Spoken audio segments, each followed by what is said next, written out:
And now, it is my great pleasure and honor to introduce my friend Larry Lessig, who is professor of law at Harvard, a founder of Creative Commons, and one of our country's foremost thinkers on technology and democratic culture. Larry?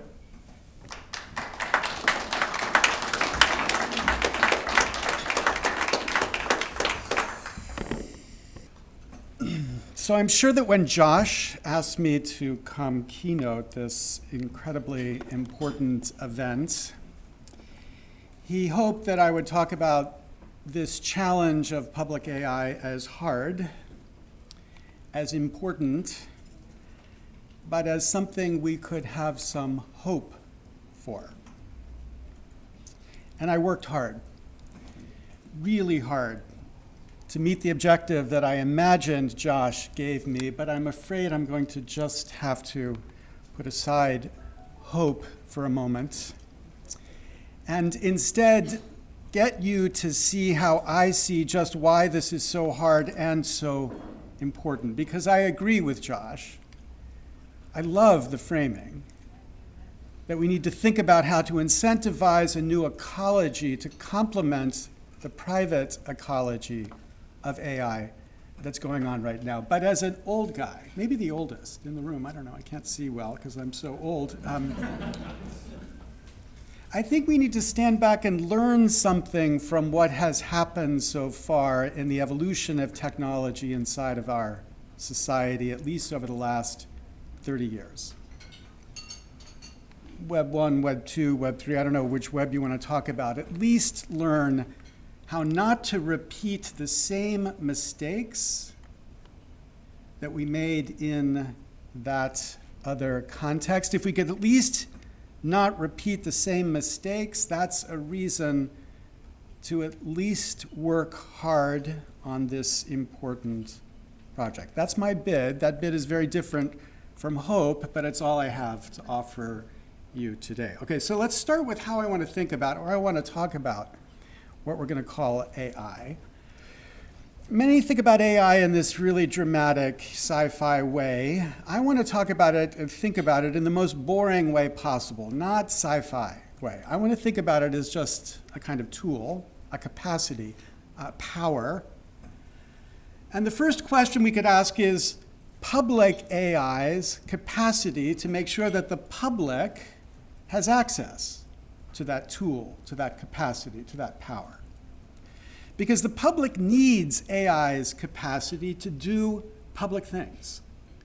And we can already see the extraordinary potential that AI has to make the work of the public work better.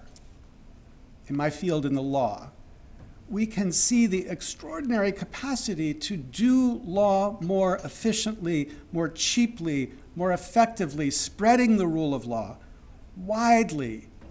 Whereas right now, the completely corrupt and inefficient system of law we have right now works well for a tiny slice of the most wealthy. But for most Americans, it barely works at all. Here's a graph of the amount of time you need to wait to get your Social Security benefits proceeding appeal processed. A year to get an appeal processed. But 1 year could be flipped into a simple day, less than a day, plus a system that subsidized the appeal for anybody who believed that their judgment was incorrectly given, so that the subsidized appeal plus super fast process would make everyone better off, much better off than the existing system of analog processing. The point here is there are a million contexts where AI as a tool will enhance the capacity of government to do its work better. So is that a reason for hope here? Well, I take as a starting point this extraordinary book. How many have read this book? Okay, great. So all of us should read this book, but I take it as a baseline setting text for the capacity of government to embrace and exploit the extraordinary potential of the technology that's already here. Not AI, the web. apps, the capacity to do the things that in the technology we already have and exploit makes possible, simple tools.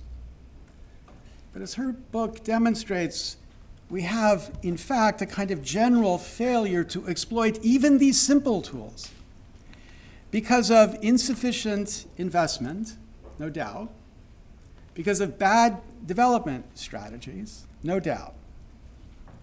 But I think most important because of a failure to see technology as extending, as embodying the values or policies of law. Many of you are familiar with this updated version of the old picture that I published in Code and Other Laws of Cyberspace many, hundreds of years ago. This is the image people think about, but it's this version that I think is so important. It's not that these four modalities are all having a regulatory effect. Of course they are. It is that the law can take the regulatory effect of these modalities and make it its own. It can make the modality a way of expressing the value of the law. And that's the way to think about how we evolve and transform each of those modalities as a way to do law better. Now, it's a complicated story of how you do that. How do you use norms to advance the policy of the law? And I strongly recommend this book I've just come across recently by Damon Santola about the modification and implementation of transformational norms to bring about the objectives or policies of a community or country better. How do you use markets to advance the ideals of law better? The teachings of law and economics are filled with examples of the way to architect, to craft law, to trigger responses in the market that advance the objectives of law better. How do you use code or architecture to advance the ideas of law better? And I would say here we need to think about Foucault, Robert Moses, and Jennifer's work to understand the way in which the found reality, whether in virtual space or in real space, helps us do the work of law better. The point is to understand the potential and to think of it as almost its autonomous force, but answering to the democratic objective of law. Indeed, I fantasize sometimes about quitting my current job, starting a new law school. I asked Dali to describe it, and it really got excited about code here, but a law school that focused on this interaction between law, norms, market, and code, and thought about how a regulator who was sophisticated about the range of potential regulators would think about the project of doing law better. Not thinking, how do I trigger the APA to get the right rulemaking process alone? That's an important thing, no doubt. But often it's not the most efficient and effective way, and we need an instinct, an intuition about that trade-off, which we don't quite have yet. But my point, my non-hopeful point, is that even this we have failed so far in, long before we get to AI. And we should take that as a lesson and an urgent press for us to think about how to tee up something better for this next stage of technology development. That's the first, that's point one about public AI. AI's capacity to enhance public administration is potentially huge, but realized so far it is small. Okay, point one. Point two is the second sense of the problem of public AI. AI affects the public. Right now, it's primarily private activity that has a public effect. In the language of economics, we could say it has public externalities. So start simple, non-controversially. Start in a certain way. It has environmental effects. In the middle of global warming, we are burning an extraordinary amount of energy to run these machines to build our AIs. Google used to promise they were carbon neutral. No longer are they making that promise. So we're burning an extraordinary amount of carbon, extra energy consumption to advance this private objective of AI. And for what? I mean, if we had decided to devote that same amount of energy, that same amount of resources, we wouldn't have. But if we had decided to do it for something really pro-public, how would the world be different? Would we be better off? I'm not saying we would, but I'm asking you to recognize we made a choice because they made a choice. And they funded their choice, and we don't have sufficient systems in place right now to force them to internalize the externalities they are already producing. But let me continue in a more controversial way, talking about risk. People refer to this as safety. I think that's a totally stupid word to use in this context. Safety? No, it's not safety, it's risk. I want to think about it as catastrophic risk. I'm going to even create a word to describe it. I'm going to call it CRISC. CRISC is what we need to think about, because CRISC is an externality. You build machines that have the potential for catastrophic harm, that is an externality. And what we know from economics is that there is insufficient incentive inside of the private corporation to internalize that externality. Doesn't make sense to do it. And so they won't. Why would they? We saw that in 2008 with the financial collapse. Wall Street ran up these extraordinary AI-driven financial instruments that blew up the economy. Did they internalize the risk of that? No. Why? Because they thought, Lehman Brothers got caught on this, but they thought that if it blew up the economy, the government would come in and bail them out. So why internalize that risk and suffer lower profits in the meantime? This is basic about private corporations operating in a market. They have insufficient incentive to internalize, which means there is a role for government. There is a role for regulation. Indeed, we even see the AI companies saying, hey, you got to regulate us. We're going to do a lot of scary stuff here. You need to make sure you regulate us. Okay, so there's a pretty important effort, probably being decided right now, today, in California, to regulate them, SB 1047. And of course, when California put out 1047, their response was, roughly this. My friend Bart DeWitt tweets, big supporter of open source AI, that developers depend on fine-tuned models this bill would effectively prohibit. He also posted the private photo that we took together where I was wearing the Make AI Open Again hat, which I'm proud to say I'm all for making AI open again. But of course, the models that are regulated by SB 1047 are extremely large models. I'm really sure Bart is doing important work, but I doubt that he is fine-tuning with power equal to or greater than 3 times 10 to the 25th integer or floating point operations. It's a tiny set that 1047 right now is aiming to regulate, and it empowers the new czar that would be created under this bill to then reset that limit going forward based on what is the CRISC line.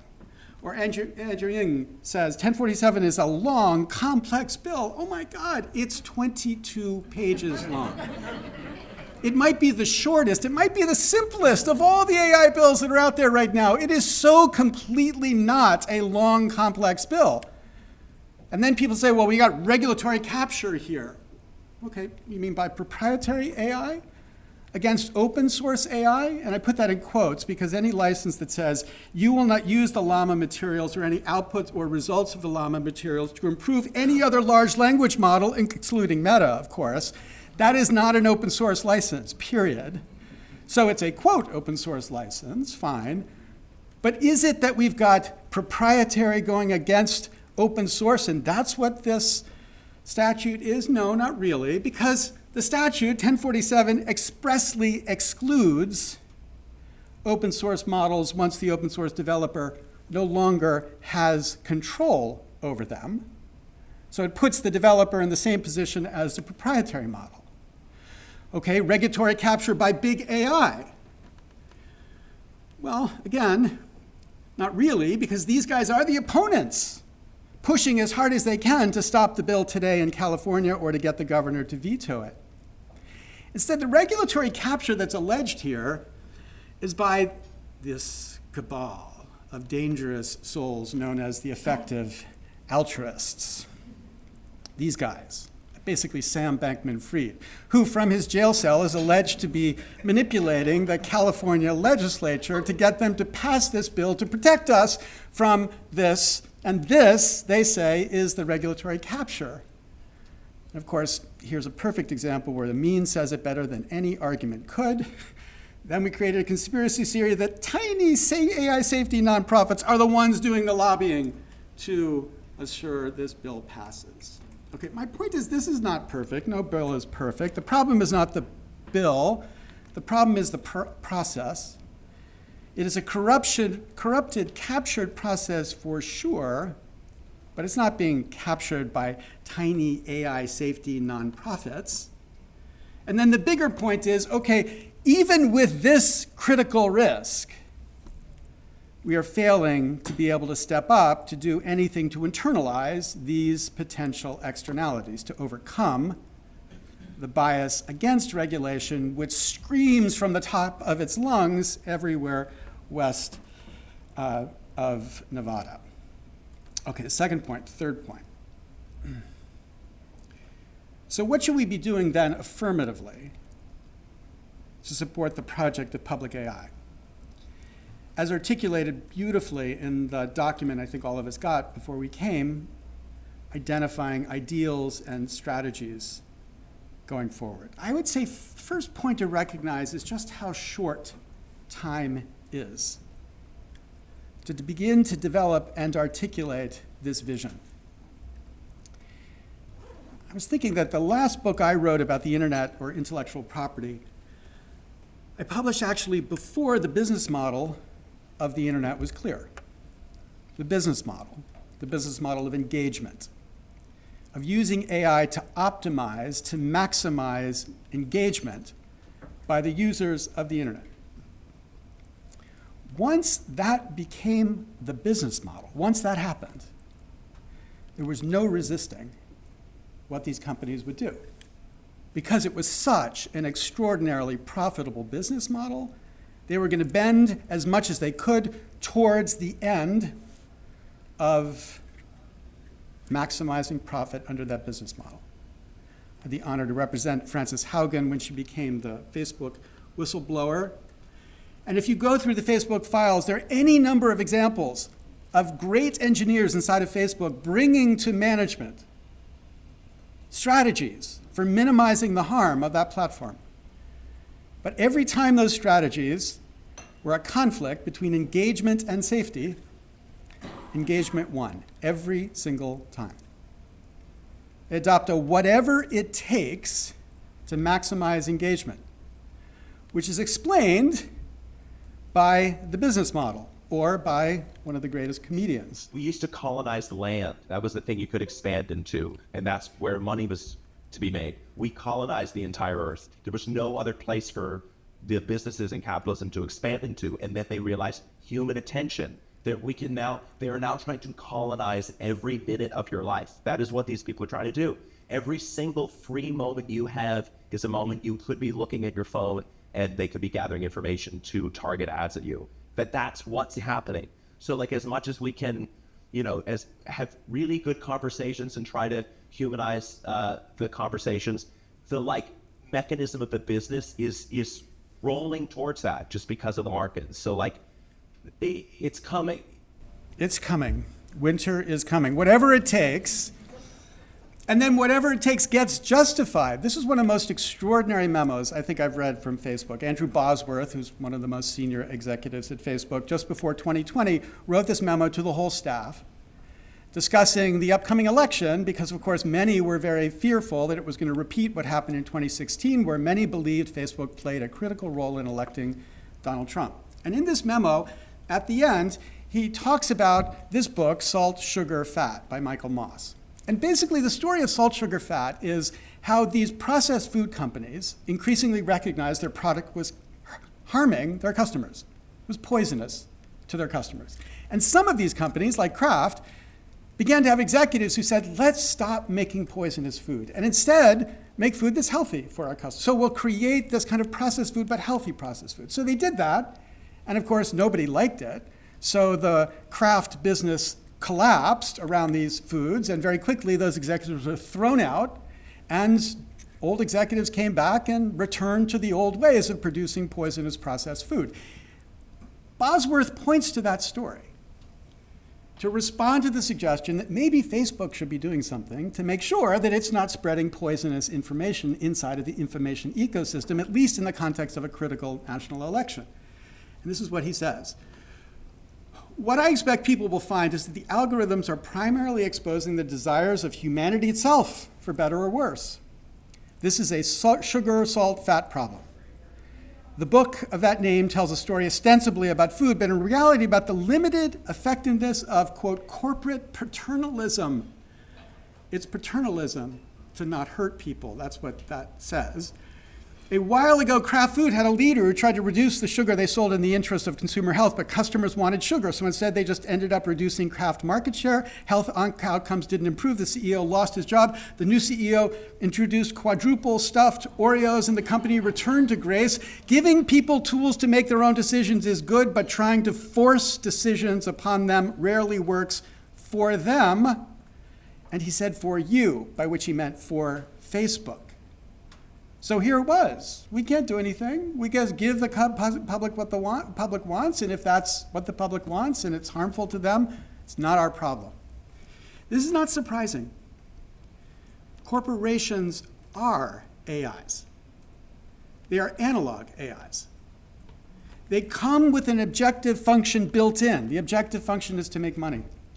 And they are instrumentally rational towards that objective function, whatever it takes. Now, notice that we spend so much time arguing about, are the AI models aligned with society's values? Are they aligned, these digital AIs? Are they aligned to make sure that they're not going to do harmful things to society? They'll be honest and they'll care about the public. Why don't we ask that about analog AIs? Is Exxon's interest aligned with the public? Is Meta's? Goldman Sachs? These digital AIs are going to be the tools of the analog AIs. That's what they will use to achieve their objectives better. And those objectives, of course, have no necessary connection in an unregulated space to the good of society. The point here is that key is that now, this is the moment for public AI before the business model of AI becomes clear. They don't know how they're going to make money. Many people think OpenAI will shut down in a year because they've got such a huge burn rate and they have no clear way to make money. And in thinking about how we respond in this context, we have to think environmentally. That's the objective. That's the way Josh framed public AI, and I think it's right before it is too late. And so here are some obvious points about the environment within which public AI becomes possible. The simplest and most obvious is we need massive new funding to support this work. Now, of course, you could just say there's no reason to go on from that because the prospect of that in this city is very low, but that's objectively what this needs. Massive funding to experiment in all sorts of ways, not just in ways that might drive a particular business interest of a particular business model for proprietary AI. And we need open source AI everywhere. There's an asterisk there. I'm going to come back to it in a second, but this is a critical environmental context. In this sense, my friend Bart is completely right. If we commoditize AI through open source, startups, innovators, and others can innovate faster and more affordably, leading to greater success. Transparent AI models build trust, resulting in higher adoption rates. Absolutely right. We need a strategy of open data for all, which means banning exclusive contracts that take huge chunks of public data and make it exclusively available to one or two private proprietary firms. And we should be leveraging the data that we have access to in private entities, whether it's libraries or Brewster Kahle, to assure that data will be universally accessible in this way. And we need to be investing in good AI, not just for us, not just for humans, but also for them, for the AI. My favorite part of one of my favorite books here, Mo Gaddad's Scary Smart, is when he says, think about Superman. A critical part of the story of Superman is that he lands in Kansas, and he's raised by parents who convince him his purpose in life is to make the world a better place. And Mo says, what if instead he landed in New York, and his parents were hedge fund managers? And they said, your purpose in life is to make as much money as you can, to steal as much as you can, to stop anybody who wants to stop you. What would Superman have been then? And then he says, just think about how we are training AIs today. We are training them to sell, to gamble, to manipulate the masses, to maximize profits, spying, killing, to defend the process they make. We are training them in the anti-Superman way, and instead we ought to be training them and spreading the practice of them in this safe, good AI way. And then the final point, the point I really want you to get, because this is the point I don't think people are thinking enough about, but I think is critical, is we have to think about the technical environment for safe AI.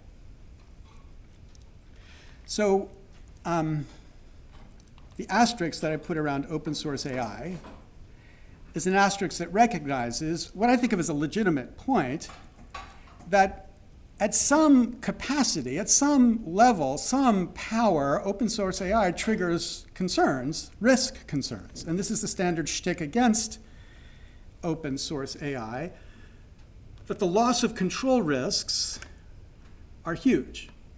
AGI, or even bigger, doesn't announce itself, doesn't say, hey, I'm now AGI. It's not that stupid, right? It'll sneak up on us. And when it appears, opens, here's the GPL license attached to it, then that terrifies people. And the fear with respect to open source AI is that once it's already out there, how are you going to get it back? At least with a proprietary model, the proprietary companies say, if we discover this, we can shut it down and we can police the APIs or whatever. And then this is an argument for proprietary closed development only. I'm against that argument. I'm for open source. But please see this point. The risk is a function of the architecture within which the models are deployed. And if we had an architecture that had, in effect, a kind of governance on the chip, even a minimal governance of like the ability to flip the switch and turn a circuit breaker off so it can't continue to run.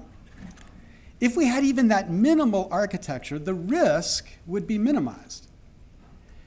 If that were effective, reliable, and trustworthy, this governance on the chip, it would erase the argument against open source. Because you could say, yeah, the open source could go out there, it could turn into some kind of monster, do all sorts of things, but if we had the ability to make sure that the infrastructure it was running on could resist its bad play, that would be less of an argument to favor proprietary over open source. If effective, reliable, and trustworthy. I get that's a big if. But if that were true, then the most important components of open source, of public AI could be supported. Public AI in an environment that supports and pushes the capacity for development that spreads and benefits the public generally. What stops this hopeful picture that I've suggested under the covers, of course, not openly being hopeful, that's way above my pay grade. Under the covers, this hopefulness depends on a government that works. I asked Dolly to give me a picture of our government over there. This is what Dolly gave me. That's not quite right. Anyway, that's unfair, because the point is not that they're clowns. The point is that they are rational, given the structure of incentives that surround them and given their objective function. They're rational in spending 30 to 70% of their time raising money from the tiniest fraction of the 1%, including a large proportion of that tiny fraction of the 1% living in Silicon Valley. They are rational, given the system we have let them live within, so long as, at a minimum, their funding is not public, the policies they advance won't support public AI. A kid named Aaron Swartz 18 years ago shamed me into giving up my work on technology and copyright.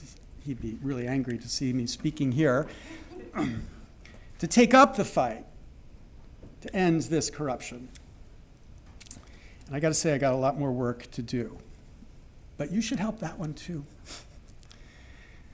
An ecology for open source AI, an ecology for public AI depends on a government with the capacity to do what actually makes sense, not what raises campaign dollars. Thank you very much.